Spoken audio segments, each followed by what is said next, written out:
Live from our headquarters in Lagos, Nigeria. If you just joined us, this is still Enterprise Morning right here on Enterprise Television. Now to our main conversation for today. Now, the old rhyme says, when there is fire on the mountain, all men do is to keep running. Very true. The novelist Chinua Achebe puts it very brilliantly in Things Fall Apart. Let me quote him.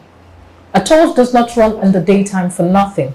We are told it is either pursuing something or something is pursuing it. Now here's the story. Yesterday, the Secretary to the Government of the Federation, SGF, George Akume, held a closed-door meeting with more than 40 ministers from President Bola Tinubu's cabinet.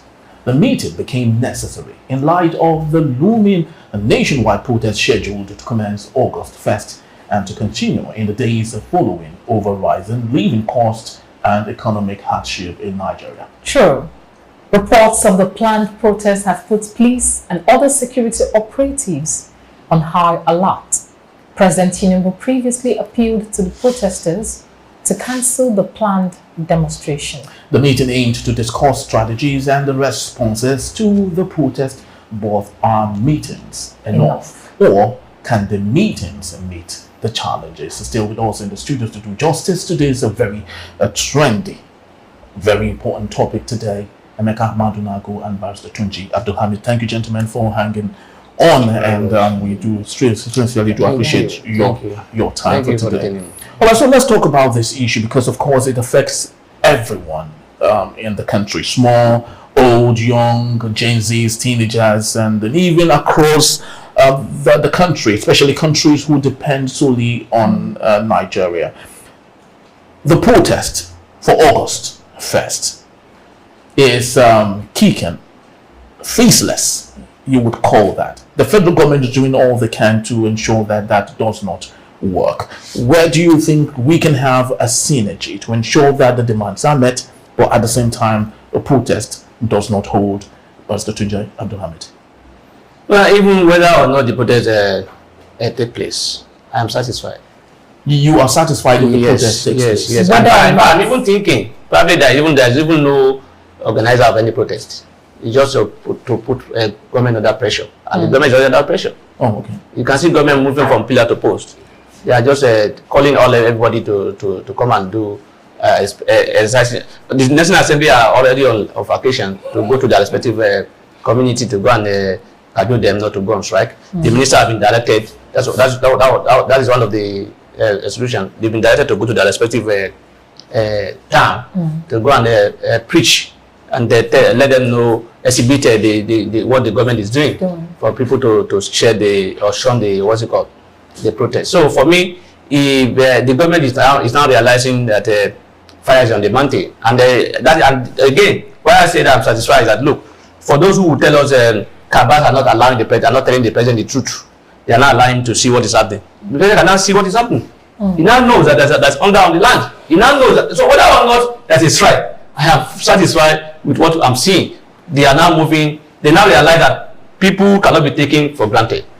They must take people seriously, and that's what I'm seeing. They are coming together, meeting and discussing, engaging the obas, engaging the traditional rulers, engaging the pastors, imams, and all those, and youth and whatever, and planning to do Oro in a Lagos state or anywhere. It's to confirm that the government is under serious pressure. They are not comfortable with anybody going against them. And neither, however, rather than them thinking of progress, things to do to make economy more robust, they are either exercising their energy on how to prevent people from going on strike by not doing what asking the government to do.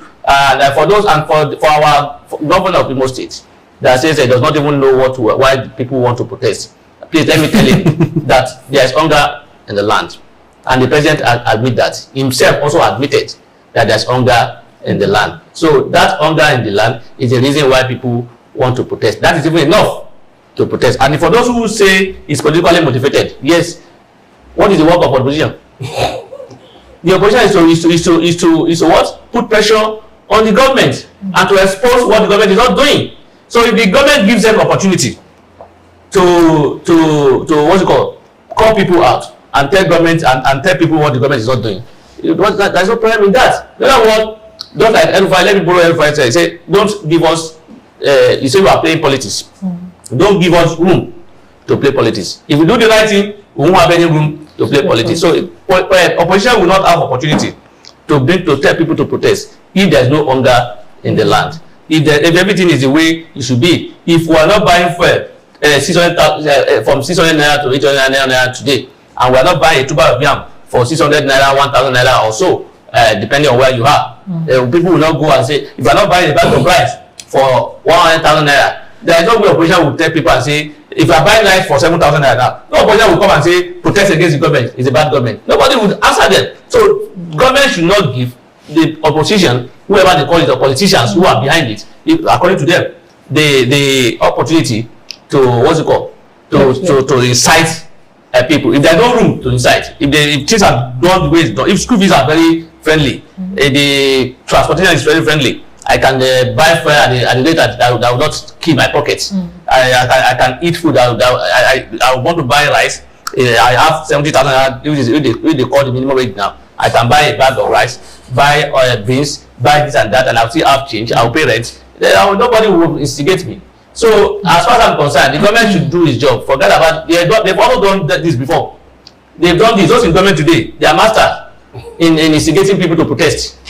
So they cannot come and say people should not. I'm not saying, and anybody coming to say it should be hijacked. That's an assumption. It's an assumption. You have to take steps to ensure that they're not hijacked. After all, when we are preparing for the 2023 election, there are a lot of apprehension.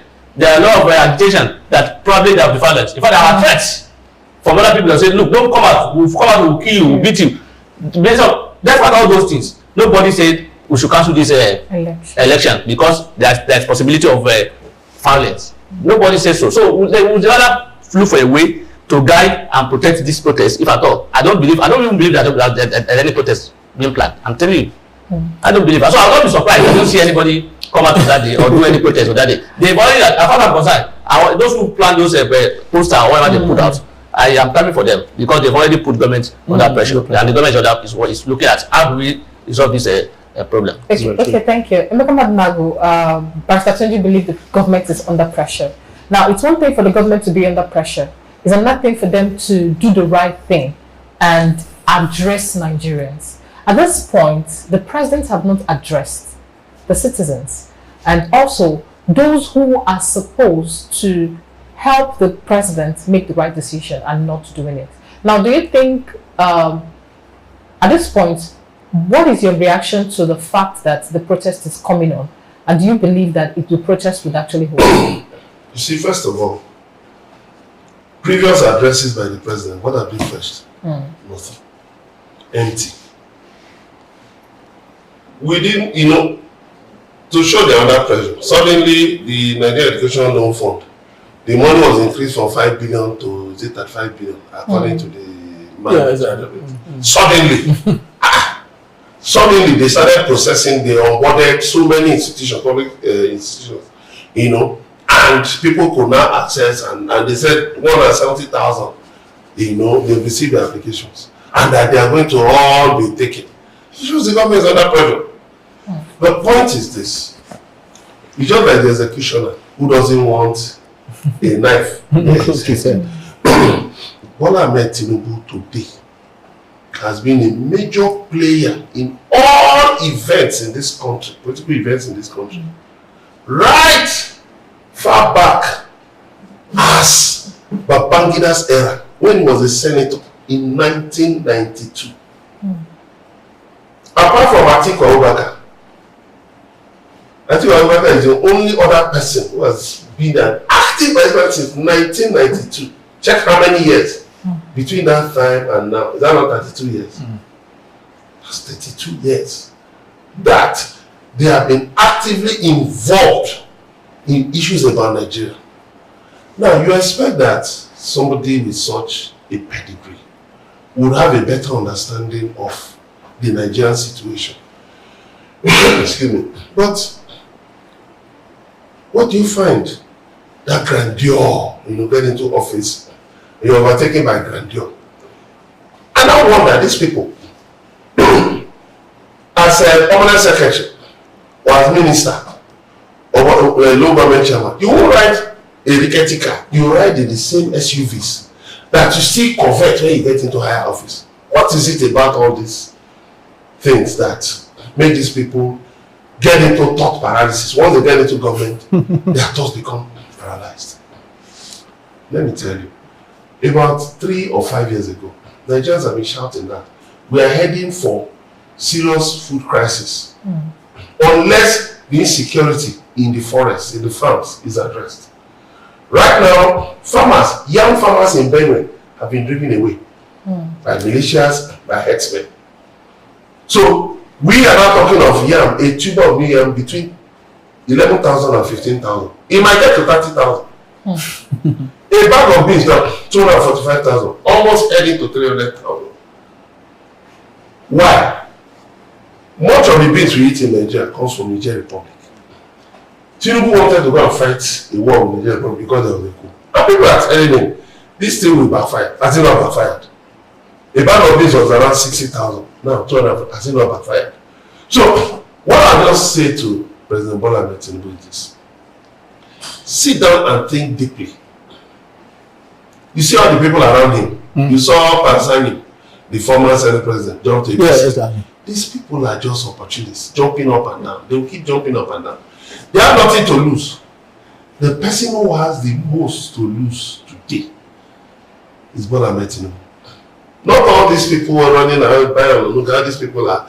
All these people are just best of passage. Remove Tinubu, put Atiku there. All of them will still congregate and start migrating to PDP. It's their way. But he should do a deep introspection.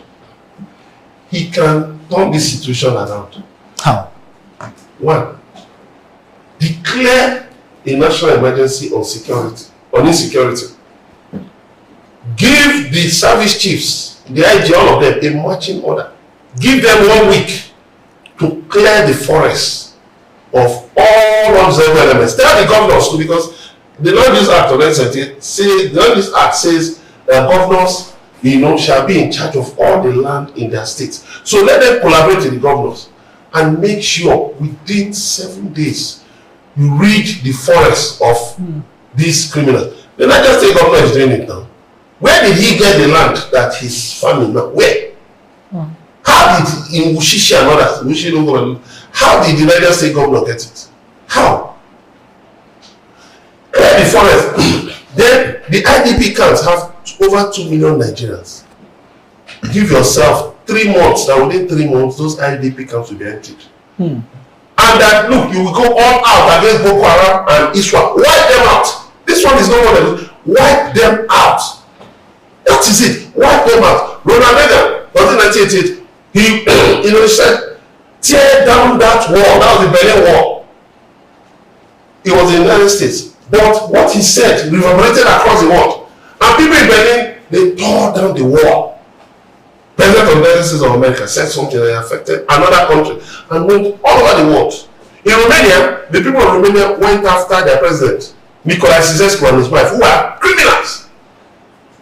Brought them out of the presidential palace and killed them. Look at those countries today.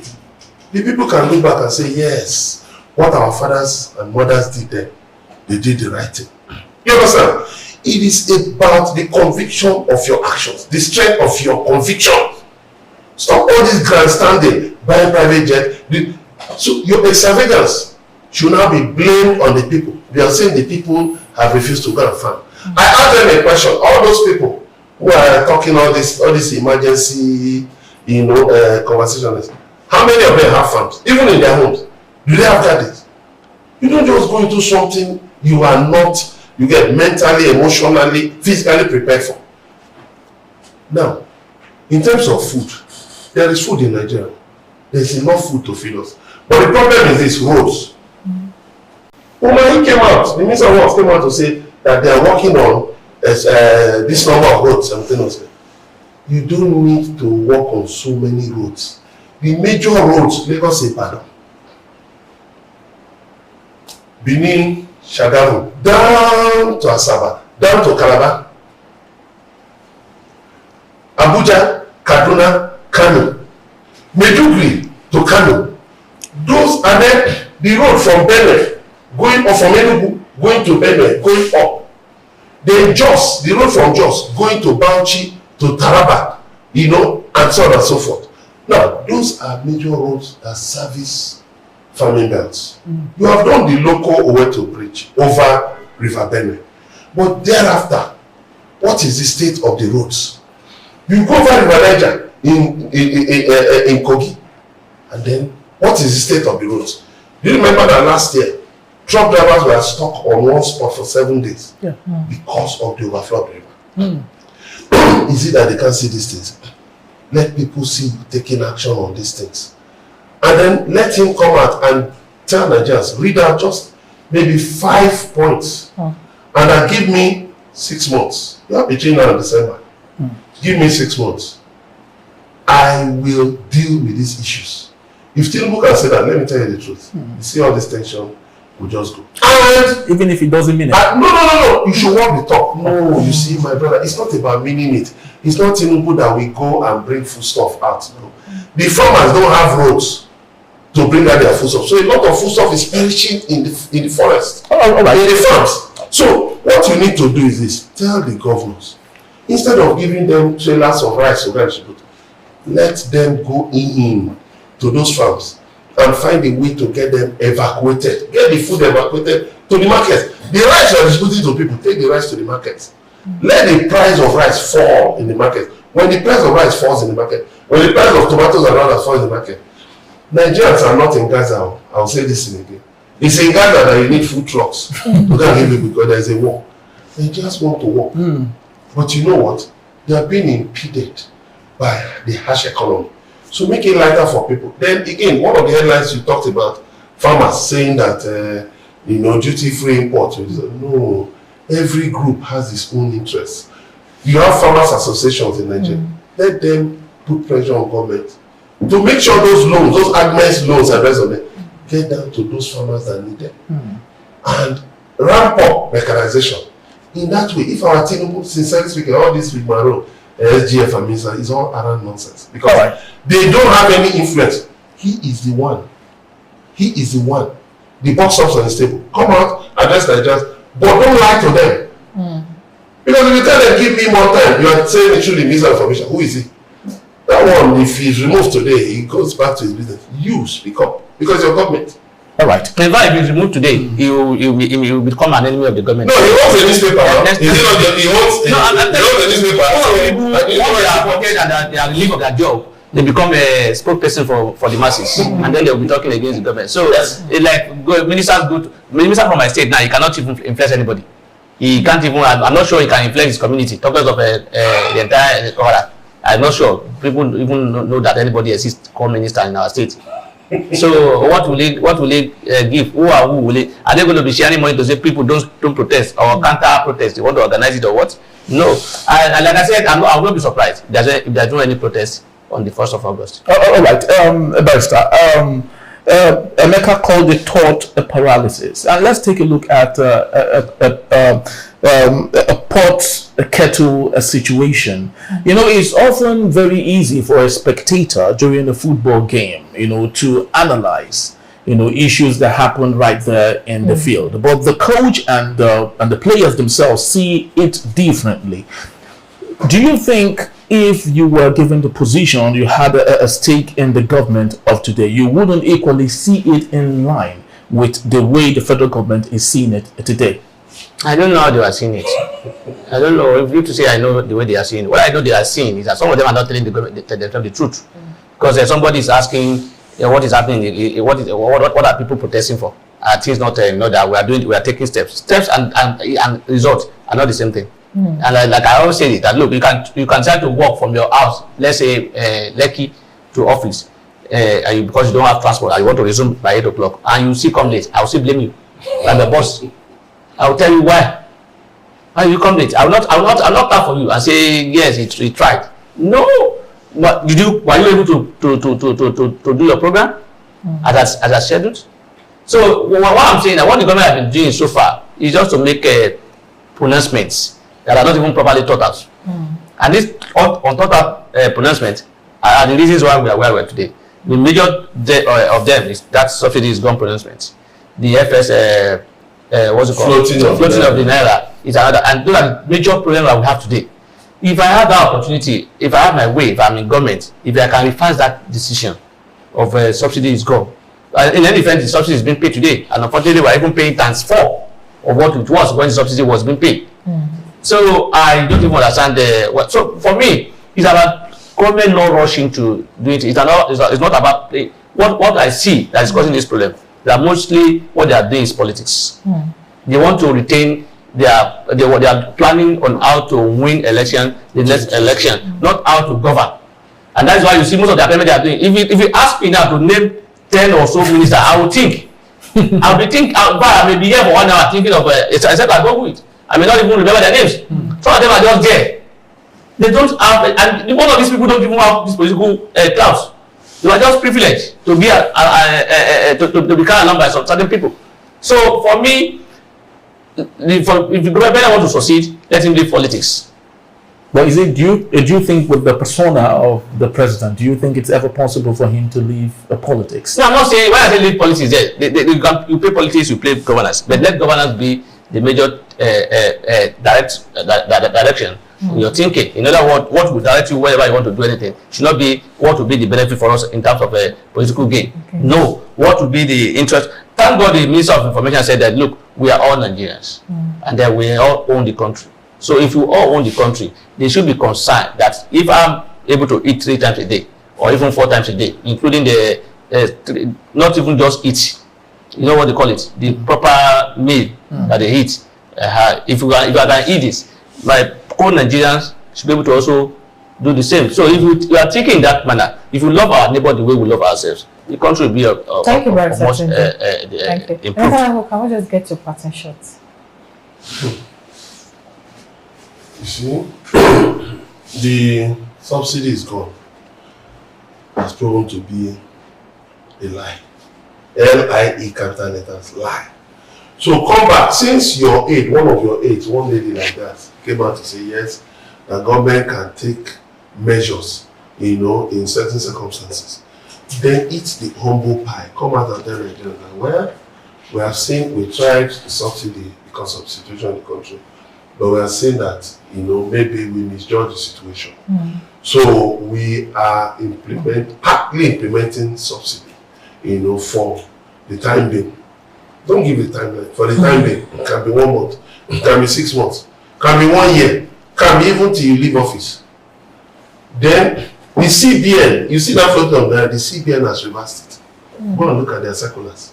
If you follow their circulars on their website, they have reversed it. They are selling currency directly to the BDCs. What is that? I thought they were supposed to float it. If you are floating it, what it means is that if Zatundi has a BDC and can come, we will look at I will bid. Anybody can bid. But no, you have selected some BDCs and you are selling directly to them. The very day you did the last sale, the Naira jumped up. The Naira went and the dollar jumped up. So you have reversed the floating of them. Come out and tell Nigerians that, look, we may just some of these things, but we are still studying them.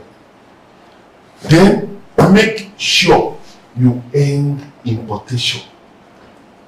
Look, if fuel gets to 1,000 naira, it is their fault. And let me tell you, between now and January, if care is not taken, fuel will jump to. They no longer announce fuel hikes again. You just get to the 50. Whatever you see. And you see, on Sunday, my family and I wanted to buy fuel. When my wife saw 670, she said, 670. I said, cool down, no. Are we buying or are we not buying? Because we don't own a filling station. So the fact of the matter is that you can peg it. If it's at that 750 that it is now in some places or 6, peg it. Resolve your differences with Dangote. Water Smith is producing. Others, find out what the problem is. Then, one key thing that government can do, that 60% of your JV is not producing anything. Sell 20% out of it. Just like NLNG. You understand? Where we have, we have 49, Foreign investors have 51%. NLNG has been paying off well. So sell 20%. Do you know that Petrobras of Brazil is an investor in the Nigerian oil industry? But what is he doing? It is in the offshore, not onshore. They are not interested. All they're interested is they go to their fellow oil companies. But give me small space here and they put head, right? But nobody is interested in your 60%, which by the way you have even sold off through forward sales. You have sold. Nobody is interested. So if your 60% is redundant, reduce it to 40 or 30%. Inside, you can bring in major players like Aramco, Petrobras, and others. When you bring them in, right? Then those refineries, Tinubu should quickly sell them. Thank you. You see all this money that's spent on reviving them. Sorry. Thank you. And they should also work to ensure that cost of governance is reduced. But that's another flamboyant life should also be cut down at least 90%. Thank you. And with that, Nigeria will see that look, we are all trying to manage our economy. But in the situation whereby somebody is buying a private jet, somebody is buying yacht, somebody is buying 160 million. Sell that they have 3 of them before now. They have 3 of those SUV. They are buying another one for 160 million. Nigeria is suffering.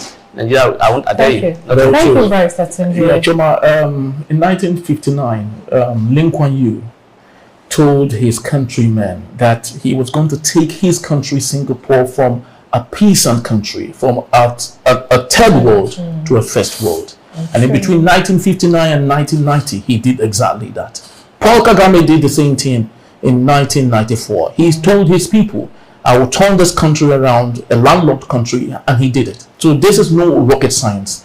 If these men can do it, I wonder why Bola Ahmed Tinubu is finding it extra difficult. He just been done in Argentina. He just been done in Argentina. 1 year, they came here almost in time. And we were almost in the same position when the new government came in. But today they are praising the far ahead. Well, that's so very unfortunate, but of course that's the country that we have, and hope that the government will do the needful to ensure that Nigeria is at least, heave a sigh of relief. Emeka Madunago, thank you as always for being part of our show. Barrister Tunji Abdulhamid. Thank you. Thank you so very much for always coming around and having a say in what we say. Joma, thank you. Harry, thank you for so always much. Being a great co-host. Thank you. I appreciate your time. Yes. All right, so we'd love to say thank you to you also for being part of our show today, but please do well to visit our website for more information at www.enterprisetv.com, and also like, comment, and follow us on all our social media platforms at Enterprise TV7. I am Henry. And I'm Choma Okohe. On behalf of the entire team of Enterprise Television, we'd love to say thank you for watching, and we'll see you soon. Bye-bye. Bye-bye.